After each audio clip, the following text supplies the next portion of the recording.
Asbestos exposure mesothelioma. A risk factor is anything that increases your chance of getting a disease such as cancer. Different cancers have different risk factors.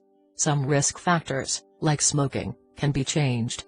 Others, like a person's age or family history, can't be changed.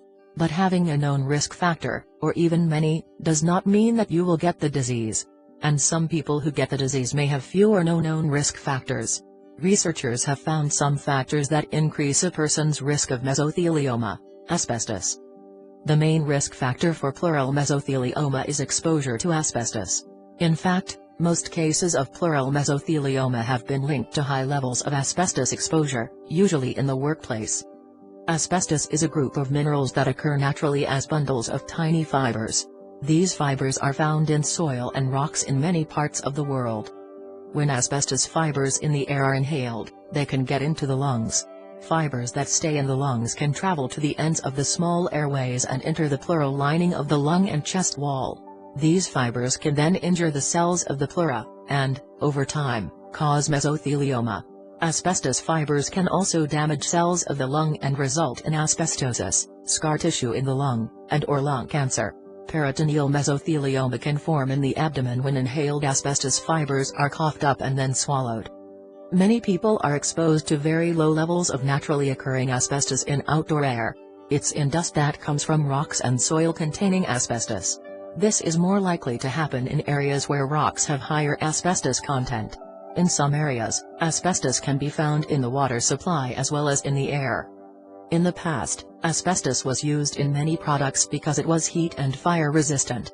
The link between asbestos and mesothelioma is now well known, and most of its use in the United States stopped several decades ago, but it's still used in some products. Still, millions of Americans may already have been exposed to asbestos. People at risk for asbestos exposure in the workplace include some miners, factory workers, insulation manufacturers and installers, railroad and automotive workers, shipbuilders, gas mask manufacturers, plumbers, and construction workers. Family members of people exposed to asbestos at work can also be exposed because the workers can carry home asbestos fibers on their clothes. Asbestos was also used to insulate many older homes, as well as commercial and public buildings around the country, including some schools. Because these particles are contained within the building materials, they're not likely to be found in the air in large numbers. The risk of exposure is likely to be very low unless the particles somehow escape into the air, such as when building materials begin to decompose over time, or during remodeling or removal. The risk of developing mesothelioma is loosely related to how much asbestos a person is exposed to and how long exposure lasts. People exposed at an early age, for a long time, and at higher levels are more likely to develop this cancer.